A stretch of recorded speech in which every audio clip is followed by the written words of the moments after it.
Welcome to More Than Mortgages, episode 17. This is a follow up to the State of the Union.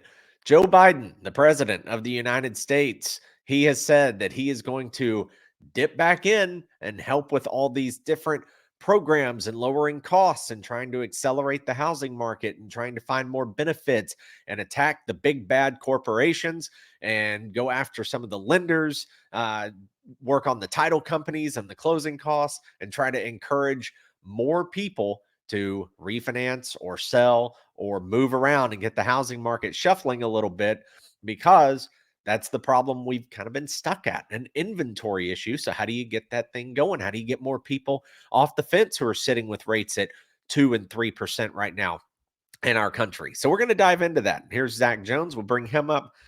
How are you doing, man? I got to be honest. Let's just go ahead and set the table.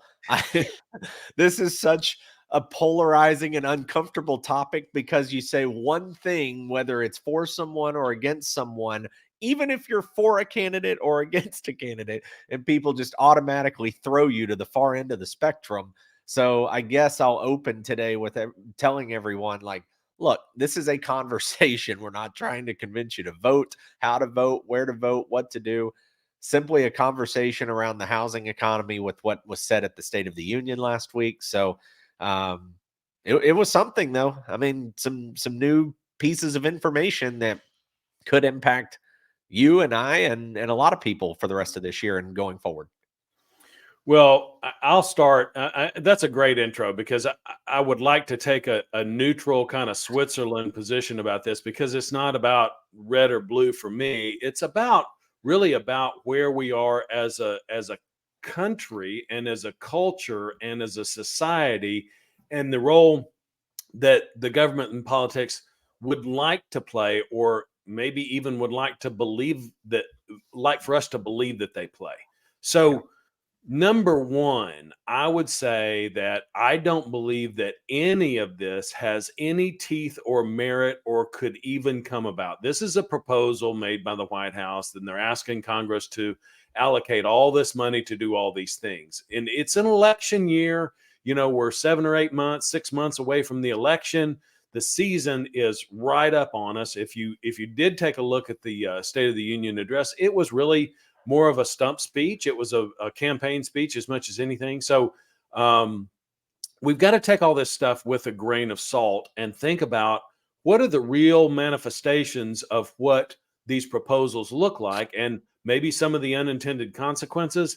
We don't have to look too far, because there's some history lessons here. We've already tried some of this stuff. Yeah. I mean, hard not to forget the Obama tax credit, right? Right. 2009. It was, what was it? $8,000. Go buy a Eight home thousand before this dollars. date. Yeah, go buy a home before this date, and eight grand would be given to you as a tax credit or a benefit. Yep. So what we're going to do here is we're going to pull up this screen, and this is from the White House directly, the website. So this talks about building and preserving 2 million new homes to lower the rents and cost of buying.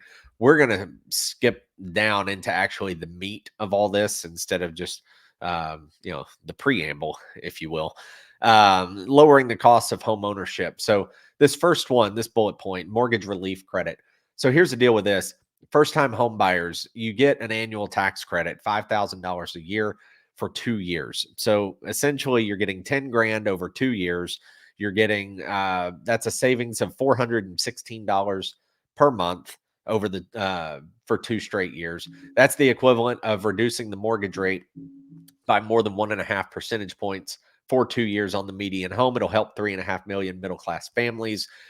Basically, what they're addressing is the lock in effect, which means people with low interest rates. It's making homeowners reluctant to sell and give up the low rate. Yes, obviously, duh.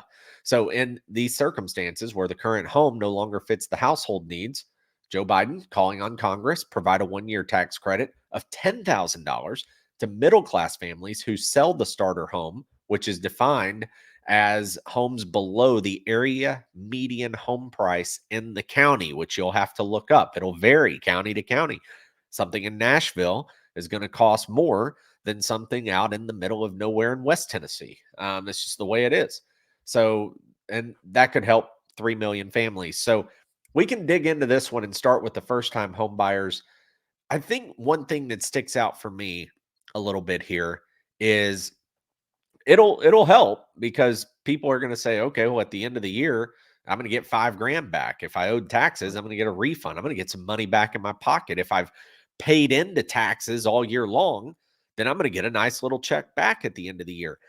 One problem I see here is not that you get the money back, obviously, but one problem I see, Zach, is people still struggle to budget because we have high inflation. So Right. when somebody breaks it down and you're getting pitched as a salesperson or as a consumer from a salesperson who says, "Oh, but your mortgage payment is really like $400 a month less than this." Yes, technically, if you applied the whole credit to the mortgage, yes, but the problem is they don't hand out $400 every month. Right. They give it to you as a lump sum. So you still have to be disciplined enough to not let inflation creep over into this bucket that you've mentally set aside that you're not going to see for quite a while because you don't get it until you file your taxes. So you're still spending $400 more per month until you get this back. But if you've gone into more debt in that time frame, then you didn't save anything because that 5 grand went to other debt. That's a big concern of mine on things like this, which obviously the 5 grand would still benefit the borrower or the consumer, but it's almost like kicking the can down the road a little bit because it just delays debt and it puts somebody in that situation. I don't know. It's just you don't get the $400 a month. The payment isn't $400 Right. lower, and to me that's a problem. You get a check next April when you file your taxes. The Yes. second thing about this is that this plan is actually kind of a stretch out, a 2-year plan where Barack Obama's stimulus plan in 2008, when inventories were, I mean, we were in 6 or 8 months of inventory in 2008. They were trying to stimulate home buying because people weren't buying houses. There were Right. way too many houses. Inventory is at an all-time high in 2008. So they put in this $8,000 tax stimulus plan in order to help first-time home buyers get into the market, and it worked. It stimulated all kinds of buying for people who would normally not have been able to do it because there's an extra $8,000. And back then, when your average home price was $112,000, it was awesome because that's your down payment and some of your closing costs. And it was a terrific program and it worked very well from that perspective. But remember that this is a plan by the Biden administration trying to make housing more affordable. Now, 12 or 15 years ago now, it was a plan to stimulate home buying and reduce inventory. Now it's a plan to make it more affordable. But we already know that a plan like this is going to stimulate more buying and it's going to reduce inventory. Now, what's our problem right now with prices? Everybody screams about real estate prices. It's because inventory is so low. And so if you then go in and stimulate more people into the market, you're destroying one of the aspects of affordability, which is price. So, that $416 a month kind of gets lost in the budget because a lot of people are running at that deficit right now anyway, with grocery and gas prices and everything else and inflation.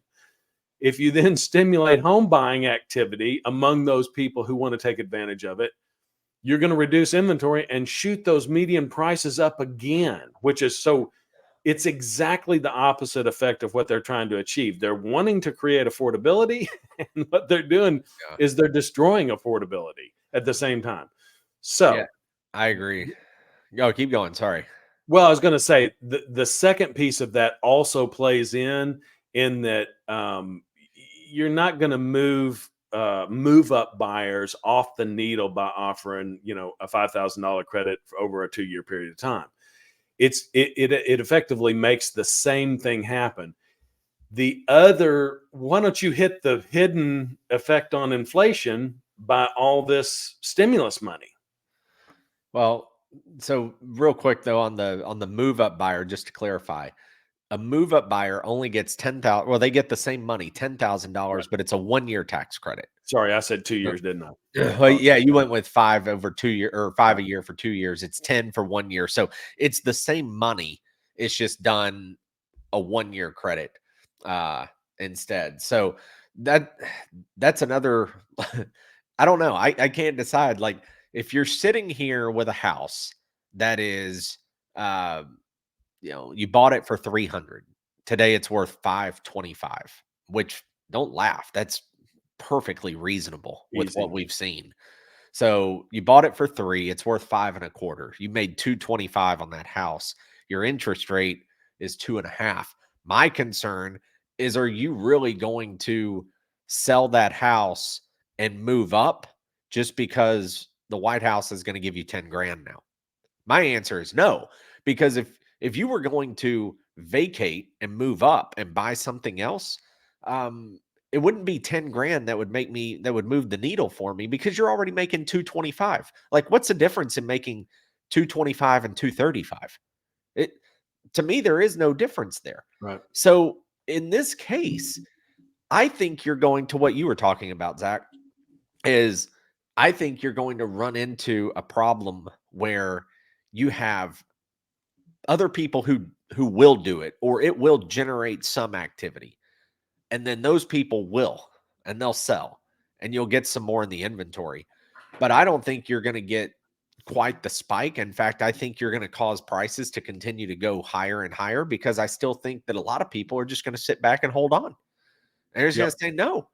Like, literally think about that, guys. If your house has 200 and call it $50,000 of equity right now, and your interest rate is 2.5%, are you giving that up just because of 10 grand? Maybe you give it up for another reason. Maybe you've just accepted this is what rates are and you're fine with it. Maybe you just want the other home so badly.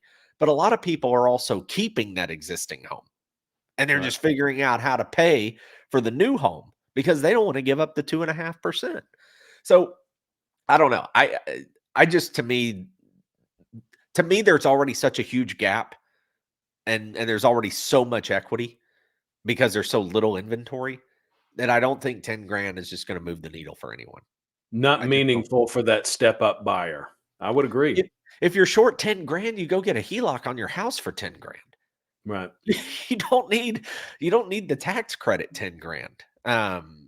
So I don't know. Sorry, you wanted to talk about inflation and I got sidetracked. Well, no, that you completed that thought about the step up buyer. The other piece of this is that if the government goes in and starts doing these stimulus programs, and we just did the math on the step up program, what their projections are, it's going to be $30 billion in tax credits. So what that means is that the government has taken $30 billion of revenue out of their coffers in 1 year. Then Yeah. you've got to add another aspect of that for this the first time home buyer tax credit.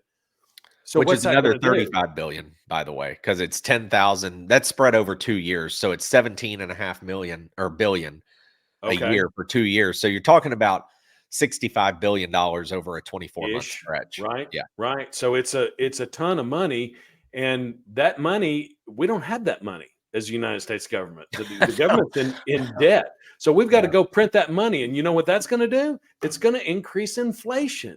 Yeah, it So does. none of this is it's just not well thought out. And that's further evidence to me that this is more about stumping for votes in an election year than it is about anything else. I don't think that the plan has any teeth to it, and I don't think that Congress would ever approve a plan like this.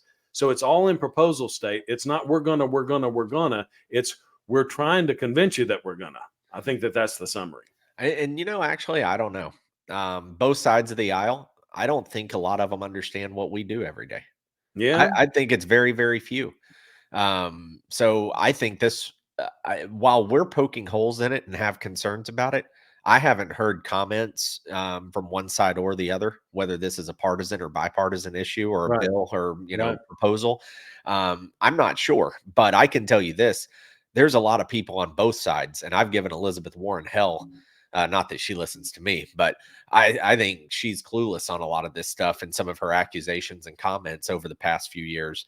And so I don't know though if there are others, who support or don't support this, but the fact is people just don't do our job, Zach. They don't dive into this all the time Right. and do it on a day-to-day basis. And they look at it from, such a not even a 30,000 foot, they look at it from outer space Yeah. and try to tell us, what's happening and what's going on. So we're going to keep going on this. Down payment assistance for first generation homeowners. President continues to call on Congress to provide up to $25,000 in down payment assistance, what we call DPA, to first generation home buyers whose families haven't benefited from generational wealth building associated with home ownership. It would help 400,000 families purchase their first home. And that, again, the thing that I ask people is, it's not that we don't want people to own homes. That, look, people buying homes help Zach and I. Okay, we want Right. people to buy houses. Okay, we're just more saying, beware. Here are some potential economic issues that can follow it. My biggest thing, and I'll let you wrap this up as we go into the next bullet, is if anytime you're looking at this stuff and you hear tax credits and credit this and grant money here and this credit and that credit and benefits and whatever synonym you want to use, when it comes down to it, somebody's writing the check. Right. Somebody's paying for it. It's either heavier tax on other people, or like Zach said, it's printing money in the basement. And when you print, it causes inflation to go up because that's what happened with stimulus bills. Money's injected into the economy. More people have stimmy money.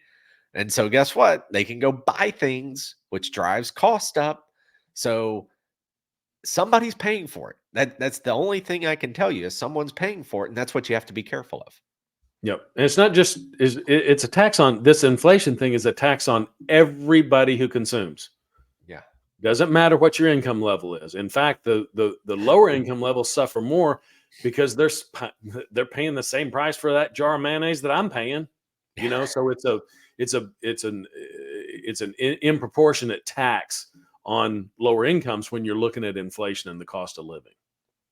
All right. So All right, let's so look you at, want to hit title insurance real quick? yeah, let's do it. So All right. lowering the cost for refinancing. So the FHFA, Federal Housing Finance Agency, it's approved policies and pilots reducing closing costs for homeowners, including a pilot waive to the requirement for lenders' title insurance on certain refinances. This would save thousands of homeowners up to $1,500, average of $750, and the lower upfront fees unlock substantial savings for homeowners as mortgage rates continue to fall and more homeowners are able to refinance. According to the independent analysis, across market, title insurance typically pays out only 3 to 5% of premiums and claims to consumers compared to more than 70% in other types of insurance. I think this is funny on two fronts. So the first front is it actually makes sense. I will say this. I'm not a title expert. I know how title works. I don't necessarily know all the economics behind title insurance, but I will say this is that if it's a federally backed mortgage and it is especially if it's a refinance, like title insurance should it is cheaper, but it is like, what do you really need it for if it's the same homeowner and it's a federally backed or insured mortgage? Like, I kind of agree with this one because uh, if you got a different point or something I'm not thinking of, please let me know. Um, but this one to me makes sense. It's like, why are you paying and then paying again? The reason you are is because what happens if you hired a contractor to come to your house and they did work and you didn't pay them and they could attach a lien and mess up title and cloud title, or somebody has a claim against you and all these things. That's what it's for. But this one at least makes more sense on the surface.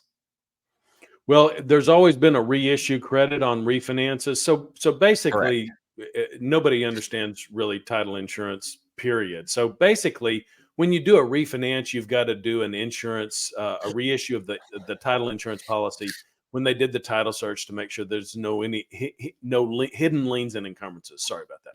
So it's a cost, and it's one of the most significant costs in a refinance. It's one of the big three. So not a bad idea to say, well, how can we help people out with this? Well, number one, there's already an assistance out there because they're giving a pretty substantial discount on the reissue credit.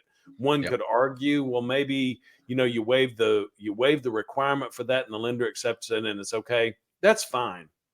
But the way I look at this is from the insurance company's perspective to say, if the government comes in and says, hey, we don't want your product on this little niche of products, on this little niche of loan products anymore. We don't want your insurance. Then what's going to happen? I mean, this is a corporation. It's an insurance company. Insurance companies do nothing but assess risk and measure cost against risk. And so they look at that and say, well, okay, so we stand to lose $1,500 on this refinance over here. What we're going to do is we're going to charge $100 more for the next 15 purchases. They're not gonna Or for the lose different that loan types, revenue. or the different loan types will subsidize this because Right. they'll charge more for the different loan Yeah. type. Yeah. Yep. We'll spread that cost out because they're not going to lose revenue and fire people and close down offices at the insurance company. Yeah. There's no insurance company in the United States that's doing that. They're building big buildings and hiring more people. So I think it's an empty gesture. It looks good on paper and it sounds real good, but you also understand this really conditional language in the whitehouse.gov website that says on certain government-backed refinances. And so one can imagine that the government is hoarding mountains of money in these mortgage insurance funds that they have. And so one can only imagine that, I don't know if you remember this, Chad, but in Steve Martin's old movie, The Jerk, and he's working in the carnival and he's giving away the prizes, and you can select these and then these and then these and then these, and it comes down to like a stick of gum or something that you can actually have if you win the carnival game. That's what this feels like to me, because the language is so vague and loose, that you have to be a left-handed Presbyterian in order to get this, that's under 20% of the median household income and has 3 dogs. One of them has to be a pug without an eye. And so it just doesn't really, it's not substantive, but it does sound good. And it is a proposal and it is meant to help people. And I think that kind of maybe almost optimistically, the hope is that about the time that they would put in a program like this, the economy turns and people are buying houses again and rates are coming down. They say, look what we did. See what we did? We did all this. So I'm chronically cynical about government intervention in these types of things. There are things. Hey, listen, here's a great idea, Chad. I could probably win the next presidential election on this if they institute this plan. How about you reduce, since we know that mom and pop investors are the number one owners. Remember that 80%. podcast that we did? 80%. Okay, so they own the most rental investment houses in the United States. And we got a big problem with the big corporations owning rental houses, except that those big corporations really are mom and pop. Why don't you reduce or eliminate the capital gains tax on people who own investment properties right now, in order to stimulate them selling their investment homes and flood the market with homes for first-time home buyers and move-up buyers?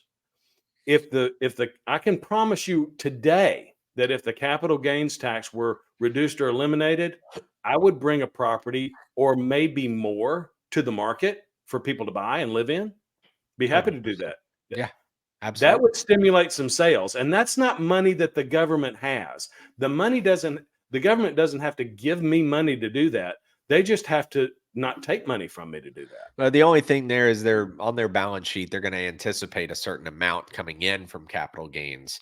So that would, right? I'm assuming that I'm assuming that they project each year X amount of dollars coming in from capital gains. But those people aren't selling. They're just not selling. No, they're not. Correct. So, but my point is just on the government budget, wouldn't that hurt them in one column, which would still hurt the overall budget a little bit, right? Yeah. Because they're assuming, they have a projection. They don't know the exact number, but I see what you're saying. Like, hey, if you want to really get going and get the investors out of the way and get more owner occupants, then that would be a way to get some investors moving. And it goes back to the idea that a small percentage of something is a whole lot better than a large percentage of nothing. And Yes. I ain't selling That's this a year. Shark Tank line right there. You want you wanna own, 100% of a grape or 5% of a watermelon? Which one do you Right, wanna have? right. So I want to keep that thought though on the title insurance and everything too, because the last one here, they're talking about lowering costs for home mortgages. They're going to pursue rulemaking and guidance to address anti-competitive closing costs imposed by lenders on home buyers and homeowners. These charges, which benefit the lender but not the borrower, can add thousands to the upfront costs of a mortgage. Those upfront costs cut into like I don't even understand this is where I get annoyed with politicians getting into our world because this is so vague, it makes no sense to me. So I'm looking at it and I'm sure somebody watching will, post something snarky at me, but I'm just looking at this and I don't understand what they're referring to because Anti-competitive closing costs, is that what you're saying? What does that really mean? what does this even mean? Because lenders are trying to keep up with the cost to produce a loan. So then you have fees no matter what they are. And if you say, well, you can't charge that, well, then they're just going to rename it something else and put it over here. Here's the bottom line on lender stuff, and we can go through this on another show. But in section A of a loan estimate and a closing disclosure, that's going to tell you what a lender's charging you. Okay. And they can charge you whatever they want, but they have to understand that if they charge too much for something, they may be out of the market and not competitive in order to get your business. So they all have to get something from somewhere. All the money and the revenue is built in somewhere, whether it's the interest rate, whether it's an actual fee, whatever the case may be, all those things are in there. The two things I would ask to look at would be one, affiliated business arrangements. I think that's something that could be looked at if you want to, Right. really start cracking down where you have real estate companies owning title companies and mortgage companies owning title companies and builders owning mortgage companies and Yep. like all these things because you end up with conflicts of interest, right? In my opinion, you're double dipping and okay, but that's what the law allows right now, so that's fine. But I think if you want to look at something in the whole anti-competitive or antitrust or whatever, that would be something to look at is the affiliated business arrangements. Um, and then the second piece, going back to the insurance, is I kind of laugh at this in the government because FHA loans, they brag later in this article, and we're not going to go through it because we're going to stop here in a second, but they brag about how they lowered the MIP on FHA loans. And that's great.